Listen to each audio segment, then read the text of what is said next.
Abramos, irmãos, a palavra de Deus na carta de Paulo aos Romanos, capítulo 11. Enquanto você procura aí, eu quero saudar a todos, recebê-los com alegria nessa noite, para o culto que nós prestamos ao nosso Deus, enviar também a nossa saudação por aqueles que nos acompanham pela internet e dizer da nossa alegria de estarmos juntos mais um domingo para o louvor de Deus e para o aprendizado. Sejam todos bem-vindos, especialmente aqueles que nos visitam nessa noite. Romanos capítulo 11, do verso 1 até o verso 10, em sequência a nossa série de mensagens na carta aos Romanos. Pergunto, pois, diz o apóstolo Paulo, terá Deus porventura rejeitado o seu povo? De modo nenhum, porque eu também sou israelita da descendência de Abraão, da tribo de Benjamim. Deus não rejeitou o seu povo a quem de antemão conheceu. Ou não sabeis o que a Escritura refere a respeito de Elias, como insta perante Deus contra Israel, dizendo: Senhor, mataram os teus profetas, arrasaram os teus altares, e só eu fiquei e procuram tirar minha vida. O que lhe disse, porém, a resposta divina? Reservei para mim 7.000 homens que não dobraram os joelhos diante de Baal. Assim, pois, também agora, no tempo de hoje, sobrevive um remanescente segundo a eleição da graça. E se é pela graça, já não é pelas obras, do contrário, a graça já não é graça. Que diremos, pois? O que Israel busca, isso não conseguiu, mas a eleição o alcançou, e os mais foram endurecidos, como está escrito. Deus lhe deu espírito de entorpecimento, olhos para não ver e ouvidos para não ouvir até o dia de hoje. E diz Davi: torne-se-lhes a mesa em laço e armadilha, em tropeço e punição. Escureçam-se-lhe os olhos para que não vejam e fiquem para sempre encurvadas as suas costas. Vamos orar, pedindo que Deus nos dê graça para compreendermos o significado destas palavras. Nós estamos na parte reconhecidamente mais difícil da carta aos Romanos, que são os capítulos 9, 10 e 11, onde o apóstolo Paulo fala a respeito do futuro da nação de Israel.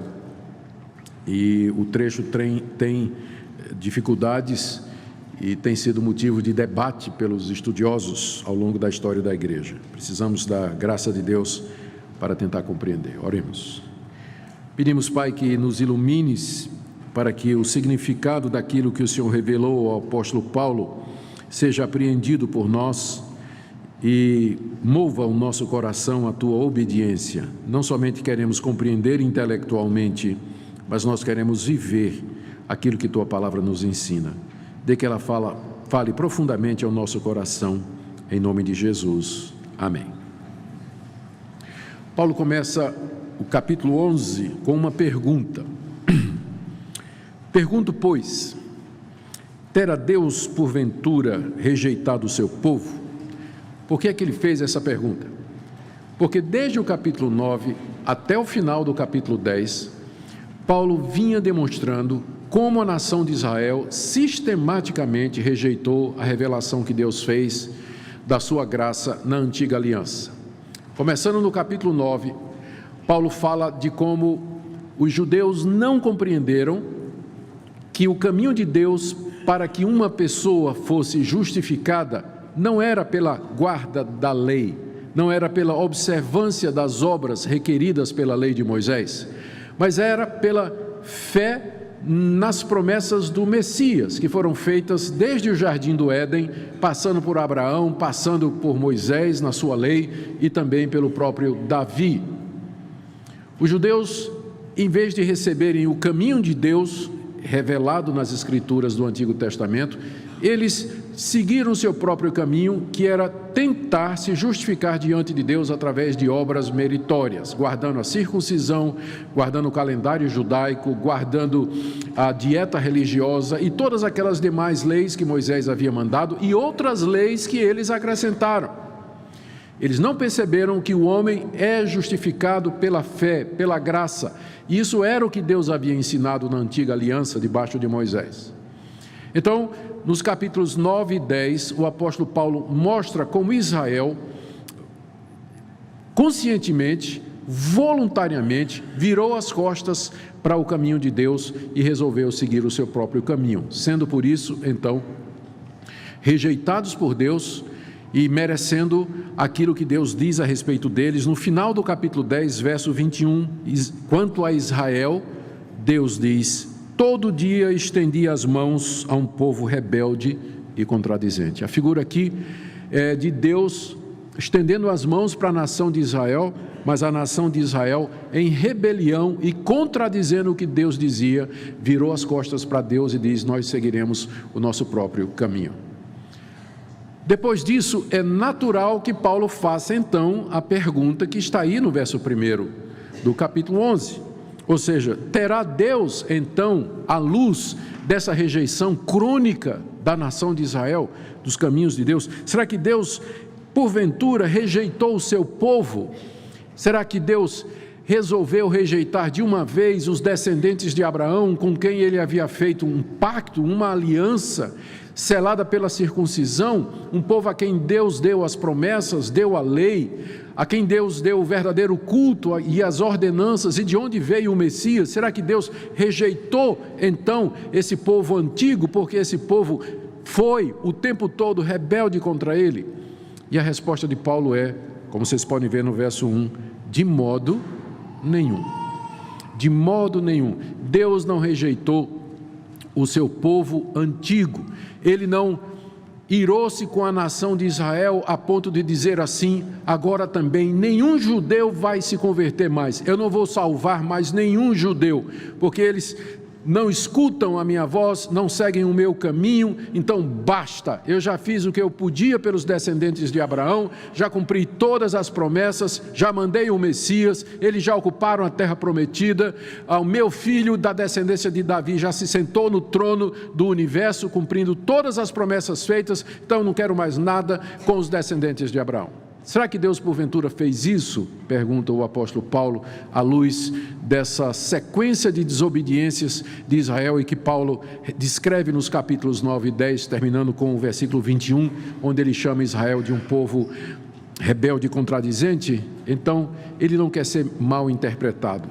Ele diz: não, de maneira nenhuma, você não pode inferir de tudo isso que eu venho dizendo até agora, que Deus rejeitou o seu povo. E aí ele dá 3 demonstrações de que Deus não rejeitou os judeus definitivamente ou completamente. A primeira é o caso dele.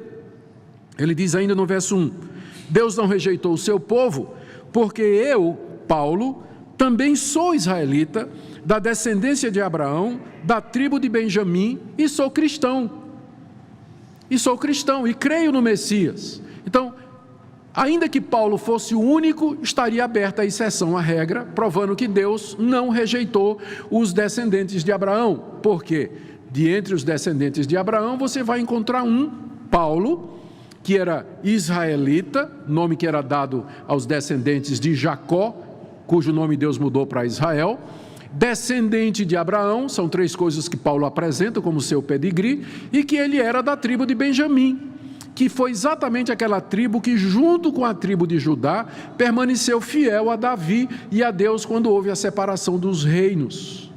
Ou seja, Paulo se apresenta como sendo judeu de judeus. Se tinha alguém que era judeu, era ele. Israelita, descendente de Abraão, ainda da tribo de Benjamim, conhecida pela sua fidelidade e a sua aderência a Deus, e ele era crente, ele creu no Senhor Jesus Cristo. Ora, se Deus tivesse rejeitado definitivamente, completamente o seu povo antigo, nenhum judeu teria se convertido, porque nós sabemos que a conversão é obra de Deus, é obra da graça de Deus, é Deus que ilumina, é Deus que chama, é Deus quem converte. Se Deus então converte um judeu como Paulo, significa que ele não abandonou o seu antigo povo e que ele, na sua misericórdia, ainda está agindo no meio daquela nação. A primeira prova que Paulo apresenta então, para a sua afirmação de que Deus não rejeitou o seu povo, é o caso dele. Ele que era um perseguidor, ele que achava que estava fazendo um favor a Deus quando perseguia e oprimia os cristãos, mas agora ele-o convertido, ele-o crente em Jesus Cristo e mais do que isso, ele-o apóstolo e pregador de Jesus entre os gentios. Então, está aqui a primeira demonstração de que Deus não havia rejeitado completamente o seu povo. A gente pode perguntar por que Paulo está insistindo nesse ponto. A resposta é que os gentios que não eram judeus e que creram no Evangelho, eles poderiam se virar contra os judeus e dizer: esse é um povo perverso, é um povo que Deus rejeitou completamente, que tendo recebido de Deus toda aquela iluminação, toda aquela graça, Deus, porém, agora os excluiu completamente do caminho da salvação. Para não permitir que essa atitude arrogante crescesse ou aparecesse entre os cristãos gentios, Paulo então diz: irmãos, Deus não rejeitou totalmente a nação de Israel. A prova é que eu sou um descendente de Israel, eu sou um descendente de Abraão, eu sou um benjamita e estou aqui, e eu sou crente no Senhor Jesus, como vocês são também. A segunda demonstração que Paulo faz é baseada no episódio que aconteceu na vida do profeta Elias e que é bem conhecido. Paulo fala desse episódio do verso 2 até o verso 4.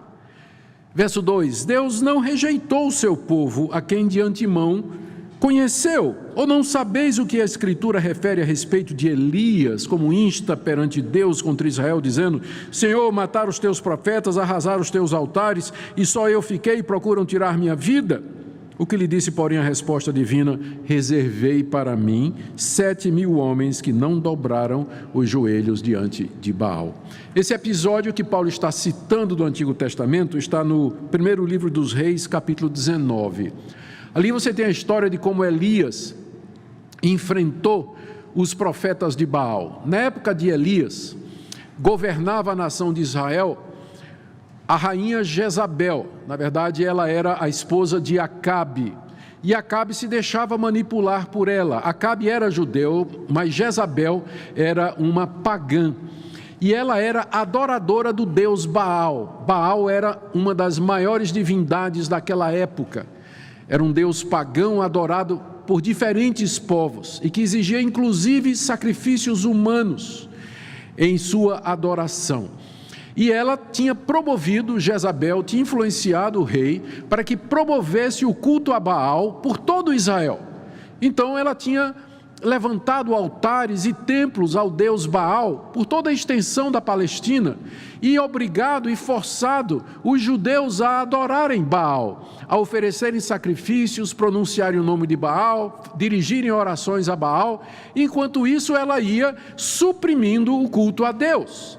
Ela ia diminuindo cada vez mais as atividades religiosas relacionadas ao verdadeiro Deus, de forma que Deus levanta Elias numa época em que o baalismo era a maior religião em Israel, e o iavismo, não é, que é o nome da religião que a gente dá no Antigo Testamento, a verdadeira religião baseada no nome de Yahweh, que é o nome de Deus, o iavismo estava morrendo, estava em declínio, pelo menos assim pensava o profeta Elias. Então um dia Elias resolve fazer um desafio. Ele chama os profetas de Baal e diz: vamos subir no Monte Carmelo e vamos ver quem é Deus de verdade. E aí o teste era: qual seria o Deus que responderia por fogo? É feito um altar, sobre o altar colocadas pedras, lenha e um sacrifício, um animal, e então cada um invocaria o seu Deus. Os profetas de Jezabel invocariam Baal para que respondesse com fogo. E Elias então invocaria o nome de Deus. A história nós conhecemos. Os profetas de Baal começaram: Baal, Baal, responde. Começaram a dançar ao redor do altar. Daí você vê coreografia antiga. Começaram a dançar em torno do altar. Começaram a se cortar com facas e com lanças e tudo, derramar sangue, fazer sacrifício, chamar Baal, ouve, ouve. E Elias assim dizendo: grita mais alto, ele pode ter ido no banheiro, né? Então ele saiu de viagem, ele não está escutando o que vocês estão dizendo, né? Grita aí, vê se Baal responde. Passou o tempo e Baal não respondeu. Elias chega então diante do altar, lenha, põe o cordeiro e diz: mete água. E o pessoal trouxe água e disse: está pouco, põe mais. E botaram mais água. E Elias faz só uma oração, ele diz: Senhor, ouve-me, para que esse povo saiba que tu és Deus.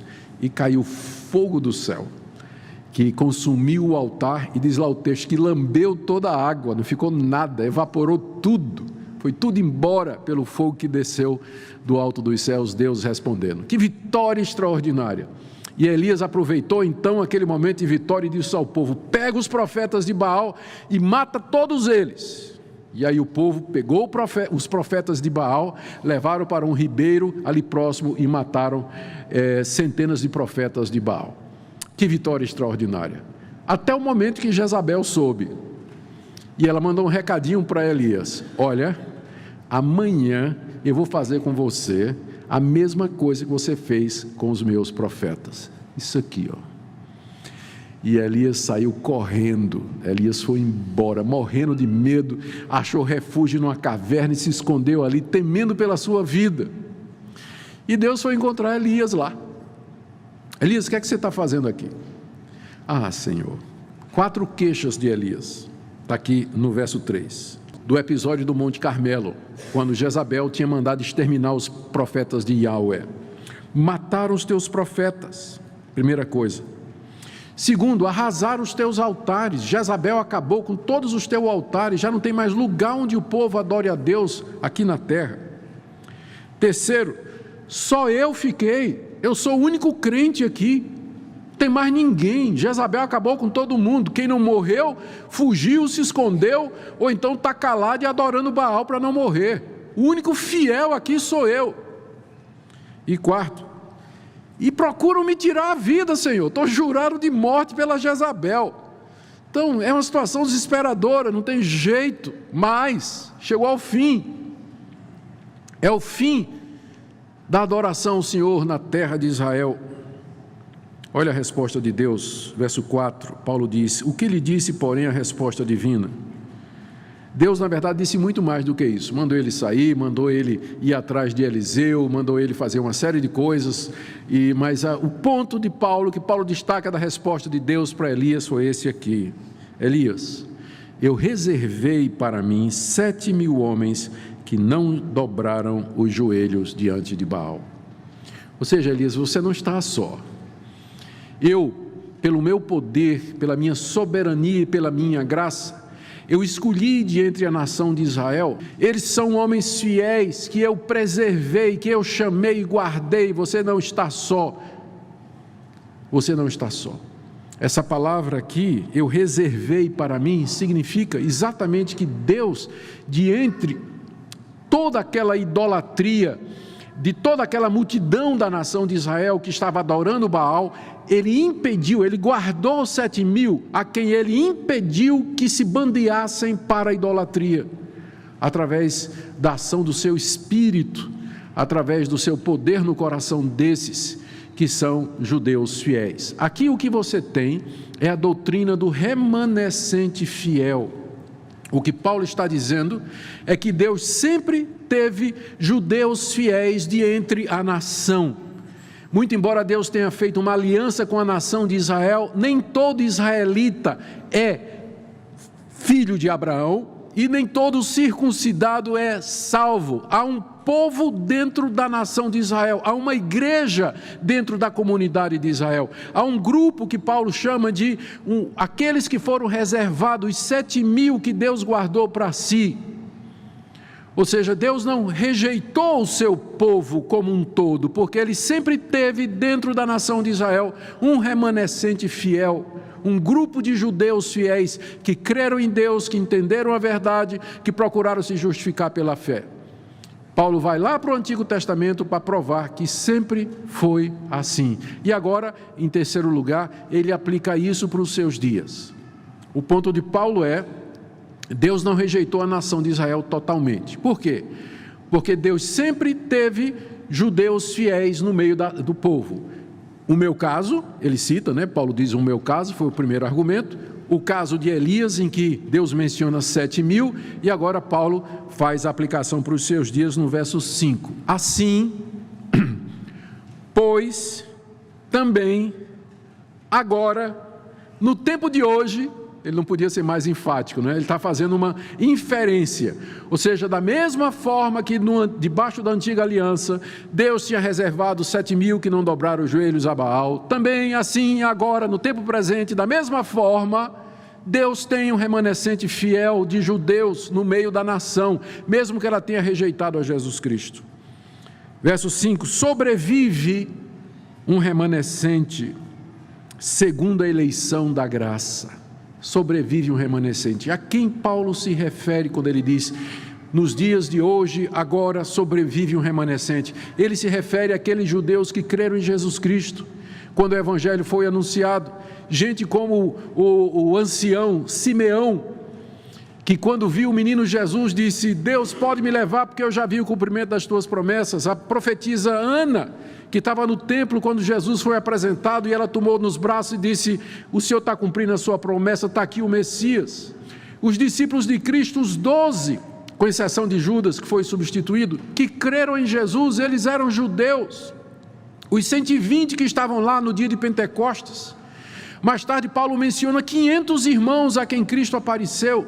O livro de Atos diz que pelo menos 3.000 se converteram no dia de Pentecostes. Depois esse número subiu a 5.000 e centenas de judeus, sacerdotes e fariseus se converteram a Cristo durante aquela pregação dos apóstolos em Jerusalém. Esse é o remanescente fiel e era a prova de que Deus não havia abandonado o seu povo, porque ainda tinha muitos judeus se convertendo. A nação como um todo havia rejeitado a Jesus. A liderança da nação rejeitou a Jesus e o entregou para ser crucificado, mas no meio do povo, Deus tinha 7.000 que não dobraram o joelho a Baal.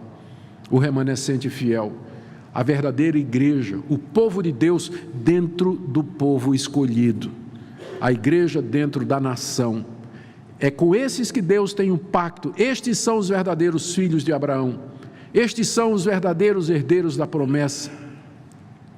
E Paulo diz que eles estão ali. Agora note que no final do verso 5, Paulo diz, ele dá o critério pelo qual Deus escolheu aqueles e não outros. Por que aqueles e não outros? Resposta, eles foram eleitos, final do verso 5, pela graça. Vou ler o verso de novo. Agora, porém, no tempo de hoje, sobrevive um remanescente segundo a eleição da graça. Eleger significa você escolher entre muitos uma pessoa. Você elege aquela pessoa. Nós teremos eleições em breve, e entre vários candidatos você vai ter que escolher um. Deus elegeu de entre a nação de Israel aqueles que Ele quis para a salvação. Eu afirmo isso porque Paulo está dizendo aqui que a eleição foi segundo a graça. Se é segundo a graça, veja o verso seguinte. Verso 6, já não é pelas obras, ou seja, a eleição não foi por causa das obras que os eleitos fizeram, não é porque Deus viu, olhando lá da eternidade, que esses judeus haveriam de ser fiéis e de crer, e Deus então os elegeu com base nas obras que Deus previu. Eleição não é baseada em presciência, porque então ela seria baseada em obras. A eleição é baseada na graça de Deus. Se é por graça, não é por obra, senão graça não é graça. Graciosamente, soberanamente, Deus escolheu de entre a nação de Israel aqueles judeus que creriam em Jesus Cristo para receberem o perdão de pecados e serem salvos. Paulo de Tarso era um, aqueles 7.000 judeus lá na época de Elias também eram parte desse grupo. Todos aqueles judeus que ouviram o Evangelho se converteram, creram, foram batizados em nome de Jesus. Esses fazem parte da eleição da graça, eleitos graciosamente por Deus para serem salvos. Paulo tira 3 conclusões de tudo isso que ele disse. Está aí do verso 7 até o verso 10. Primeira conclusão, ele introduz essa conclusão com uma pergunta: o que diremos, pois? Quer dizer, à luz disso tudo que eu acabei de expor, da existência do remanescente fiel, que prova que Deus não rejeitou completamente o seu povo, o que é que nós podemos dizer? A que conclusão nós chegamos? Primeira conclusão, o que Israel busca, isso não conseguiu. Primeira conclusão, aquilo que Israel busca, não conseguiu. O que é que Israel busca? O que é que os judeus sempre buscaram? Ser justos diante de Deus, entrar no reino eterno, participar do Shalom, do milênio de paz com o Messias, reinar com o Messias sobre todas as nações, agradar a Deus, fazer a vontade de Deus. É isso que Israel sempre buscou. Mas Paulo diz, não alcançaram. E por que não alcançaram? Porque eles não procuraram do jeito que Deus disse que devia ser. Eles, desconhecendo a justiça de Deus, eles estabeleceram a sua própria justiça e procuraram obter o favor de Deus e a vida eterna através das obras da lei, do mérito, através da circuncisão, através da guarda da dieta religiosa, do calendário religioso e de dezenas de outras leis que eles mesmos inventaram. Se tornaram legalistas, uma religião baseada em ação humana, e esqueceram a graça de Deus e a fé que eram exemplificadas no Antigo Testamento, por exemplo, no sacrifício de animais, no ministério dos sacerdotes que funcionavam como intercessor, tudo apontando para o Messias e para o sacrifício dele.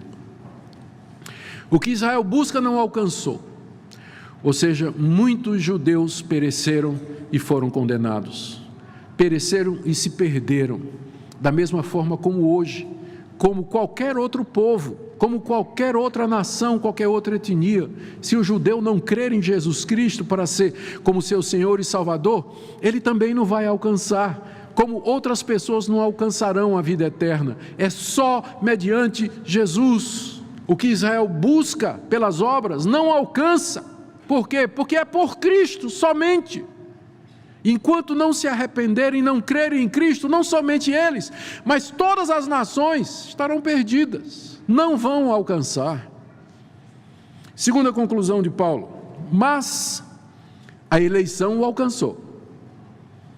Eles não alcançaram porque procuraram da maneira errada, mas os eleitos que foram escolhidos por Deus soberanamente e graciosamente, eles alcançaram a vida eterna. Por quê? Porque o propósito de Deus ao escolhê-los foi fazer com que eles crescem. Deus abriu o entendimento deles, como por exemplo Lídia, aquela judia a quem Paulo pregou o evangelho à beira de um rio, lá na cidade de Filipos, Atos 16, enquanto Paulo pregava, o texto diz lá, Deus abriu o entendimento de Lídia para que ela entendesse aquelas palavras. Era uma judia, Deus abriu o entendimento dela. A eleição alcança porque Deus abre o entendimento dos eleitos, para que eles compreendam, é Cristo, para que eles vejam o que Ele fez na cruz, para que eles creiam na sua ressurreição. E sem isso, sem que Deus faça isso, e Ele só faz nos eleitos, os demais, terceira conclusão, foram endurecidos. Endurecidos quer dizer, o coração deles se tornou como que de pedra, sem se abrir para Cristo, sem se abrir para a verdade de Deus. Agora, é claro, a Bíblia ensina que Deus endurece quem primeiro se endurece. Deus endureceu a nação de Israel para ela não entender e receber o Evangelho de Cristo Jesus, na sua grande maioria. Por quê? Porque consistentemente, sistematicamente, a nação de Israel rejeitou a Deus e os seus enviados, a começar de Moisés, a começar dos profetas, dos reis piedosos, dos juízes que Deus mandou. Muitos foram mortos, outros foram rejeitados, outros foram escarnecidos. Você pode ler a lista lá em Hebreus capítulo 11, que chama esses homens de heróis da fé, rejeitados pela nação de Israel. Mataram os profetas e finalmente mataram o Filho de Deus. Como resultado, então, veio o endurecimento sobre a nação, para que não visse, não compreendesse, não cresce, não aceitasse e não fosse salva. Como essa é uma afirmação pesada, Paulo comprova com duas citações do Antigo Testamento. A primeira está aí no verso 8, é uma citação do profeta Isaías. Como está escrito, diz Paulo, Deus lhe deu espírito de entorpecimento, olhos para não ver e ouvidos para não ouvir, até o dia de hoje. Já o profeta Isaías havia anunciado que Deus haveria de derramar sobre aquele povo rebelde, não o Espírito Santo, mas um espírito de entorpecimento. A gente sabe o que é ficar entorpecido. Às vezes a gente toma um remedinho para dor muscular ou, sei lá, para artrite alguma coisa, e aquele remédio deixa a gente meio baqueado, né? A gente não pensa, não pode nem dirigir, né? A mente fica um pouco pesada e tudo, a gente fica entorpecido, não consegue, eu pelo menos não consigo ler ou ler com atenção, né? O foco se perde. Tem outros exemplos que a gente poderia dar sobre entorpecimento. entorpecimento dos sentidos. Os sentidos não funcionam bem. Deus derramou um espírito de entorpecimento sobre os judeus, para que eles vendo não vejam, ouvindo não entendam. Como Paulo diz aqui no verso 8. E isso até o dia de hoje, até o dia em que Paulo estava escrevendo essa carta, e nós dizemos até os nossos dias. A segunda citação é de Davi, está no verso 9 e 10, e é baseada no Salmo 69, de 22 a 23. Lá Davi disse, falando dos inimigos de Deus: torne-se-lhe a mesa em laço e armadilha, em tropeço e punição. A mesa é uma referência aos banquetes de fraternidade, de alegria. Era momentos de celebração, era na mesa e ao redor da mesa que os judeus se ajuntavam para, diante de um banquete, celebrar uma vitória ou celebrar aquilo que eles entendiam que eram as grandes obras de Deus. Davi diz que estas coisas que parecem para eles motivo de celebração e de alegria, na verdade se torne em laço, em armadilha, em tropeço e punição. Ou seja, aquilo em que Israel se alegrava, Deus transformou em laço, tropeço e punição. E Davi continua: escureçam-se-lhe os olhos. Veja como é parecido com o que Isaías disse, não é? Que os seus olhos fiquem escurecidos, quer dizer, que eles não consigam enxergar, que eles não consigam ver, para que não vejam, e fiquem para sempre encurvadas as suas costas, como alguém que é escravo, que está servindo, ou alguém que teve a espinha quebrada. Isso Isaías e Davi disseram da nação de Israel. É como se Paulo dissesse: esse endurecimento não sou eu que estou inventando. Na própria lei dos judeus, nas escrituras dos judeus, já estava profetizado que Deus haveria de mandar um espírito de cegueira, de entorpecimento sobre eles, de tal maneira que aquilo que eles julgavam que era motivo de festa, aquela mesa se transforma em castigo, em laço e em armadilha. E com isso, Paulo está explicando duas coisas. Primeiro, por que é que a nação de Israel, na sua maioria, rejeitou o Messias? A resposta está aqui. O que Israel busca não alcançou, e Deus lhe deu espírito de entorpecimento. Deus endureceu o coração deles por conta de toda a sua incredulidade. Segunda coisa que Paulo está fazendo aqui é dizer: todavia essa rejeição não é total, porque entre os judeus há um remanescente fiel, eleito pela graça de Deus, que creu em Jesus Cristo, como eu, como aqueles 7.000 de Baal e como os centenas e milhares de judeus espalhados pelo Império Romano no primeiro século, que creram em Jesus como Senhor e Salvador. O que isso tudo tem a ver conosco hoje? Que lições nós podemos tirar para nós? Eu creio que nós podemos tirar algumas lições para nós. A primeira delas é que essa passagem, bem como o livro de Romanos como um todo, aliás, como todo o Novo Testamento, como a Bíblia toda ensina, a salvação é um dom de Deus, é pela graça e pela misericórdia de Deus.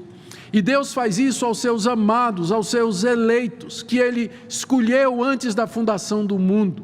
Os demais Deus deixou entregues à dureza do seu próprio coração.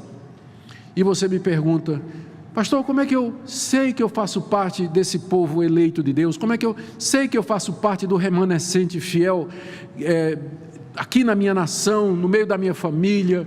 Como é que eu sei que eu sou de Deus? A resposta é, como vocês podem ver pelo texto, que ser eleito em Israel significava crer no Messias e saber que o caminho da redenção é pela graça de Deus e não por obras. Se você crê em Jesus Cristo como seu Senhor e Salvador, e a sua esperança está nele somente, e o desejo da sua alma e da sua vida é servi-lo aqui nesse mundo, e você é eleito, tenha certeza da sua salvação e louve a Deus e glorifique a Deus por isso. Essa é a primeira aplicação que eu quero fazer aqui. Segunda, às vezes você pode pensar que você é o único que restou. Às vezes ser cristão é alguma coisa bem solitário, na universidade, no trabalho, na família ou na cidade. A gente olha assim para um lado e para o outro e diz: Deus é o fim, só sobrou eu aqui de fiel. Saiba que Deus tem 7.000 além de você, usando a expressão de Deus ao profeta Elias. Você não está só, Deus elegeu muitos para a redenção e salvação. Deus tem muito povo nessa cidade. Os eleitos são multidões de multidões, miríades de miríades. Não foi essa a visão que João teve do trono de Deus no dia da glória? Uma multidão de miríades de todas as nações, línguas, povos e tribos, louvando a Deus e glorificando o nome de Deus. Então você não está só. A sua fé é a mesma fé de milhões de pessoas nesse exato momento e de milhões de outras que já viveram em 2000 anos de história e antes de Cristo vir ao mundo, como aqueles 7.000 fiéis na época de Elias. A nossa fé, ela é universal, ela é uma fé católica. A palavra católica significa exatamente isso, não é que ela é uma palavra que significa da totalidade do mundo conhecido, não é, que infelizmente ficou apropriada pela Igreja Católica, mas a nossa fé é católica no sentido de que ela abrange o mundo todo. Há milhões de pessoas que hoje professam a mesma coisa e que estão passando pelos mesmos sofrimentos, então você não está só. Mas eu quero fazer aqui uma terceira aplicação disso que nós ouvimos hoje. É o fato terrível e extremamente difícil de falar, de que Deus endurece pecadores. Deus endurece pecadores. Deus cega os olhos de pecadores. Deus lhes manda um espírito de torpor, de endurecimento, para que eles não vejam, não ouçam, não creiam e não se convertam. Eu sei que isso é difícil de ouvir, não é? Porque a gente está acostumado a um evangelho que diz assim, não, Deus, não é? Deus, não, nem pensar, Deus quer salvar a humanidade toda, Ele não salva porque o homem não deixa. Deus quer salvar fulano, mas fulano não quer ser salvo, então vale a vontade de fulano. Deus quer salvar Maria, mas Maria não quer ser salva. Então Maria vai para o inferno e Deus dizendo, Maria, né? E Maria indo para o inferno e Deus não pode fazer nada. Não é esse o Deus que a Bíblia fala. Esse Deus, nosso Deus, Ele é soberano e Ele é Senhor de tudo e de todos. Se você é salvo somente pela graça e misericórdia dEle. Se você vai ser condenado, você vai ser condenado porque o seu coração foi endurecido por conta da incredulidade do seu coração. Deus endurece quem se rebela contra Ele, como foi a história de Israel. Esse espírito de endurecimento veio por conta da rejeição crônica de Israel. E eu fico pensando na quantidade de pessoas que há nas igrejas evangélicas, que ouvem o evangelho desde criança, que cresceram debaixo da orientação de pais piedosos e crentes, e que se tornaram adolescentes e jovens, e ouvem, se acostumam, entram no ouvido, saem no outro, e eles vão resistindo, não querem, até que um dia Deus diz, então seja feita a tua vontade, vou entregar você ao seu próprio coração. E agora Deus passa a endurecer. Tem uma passagem no Antigo Testamento a respeito dos 2 filhos do sacerdote Eli. Esses 2 filhos, Hofni e Finéias, foram feitos sacerdotes depois dele, mas eles não andavam no caminho do pai. Eles eram desobedientes, praticavam imoralidade com as mulheres na congregação, eles roubavam da oferta que o povo trazia para Deus, e grande era o pecado desses homens. E Deus mandou um profeta falar com eles, mas diz o texto lá, eles não quiseram ouvir, porque Deus os queria matar. Porque Deus já estava resolvido a condená-los, de tanto eles resistirem à vontade de Deus. É o mesmo Deus, é o mesmo Deus. Tem pessoas que dizem assim, eu vou viver a minha vida, vou experimentar a vida, vou transar com meu namorado, viver uma vida legal, viver uma vida de pornografia, todos os prazeres que o mundo me dá, e aí quando eu tiver uns 50 anos eu vou me converter. Você não pode se converter por você mesmo. Você não pode se converter por você mesmo. Você não tem condições de se regenerar, de abrir os seus próprios olhos. você não consegue dobrar a sua vontade para que ela se curve diante de Cristo Jesus, não é quando você quer. Por isso que a Bíblia diz hoje, se ouvires a sua voz, não sejais rebeldes. Está no salmo que nós lemos, como aquela congregação de Israel no deserto. Buscai ao Senhor enquanto se pode achar, invocai-o enquanto está perto. Que Deus aplique essa palavra nos nossos corações, para que nós possamos nos regozijar na sua graça, em sermos parte do povo eleito de Deus, para o louvor da sua glória. Ó Deus, faz com que essa palavra frutifique nos corações presentes aqui, de que ela produza o fruto que o Senhor determinou. Eu oro por aqueles que vêm endurecendo o seu coração, que estão procrastinando, adiando o dia de se arrepender e de te buscar. Senhor, fala a estas pessoas antes que seja tarde.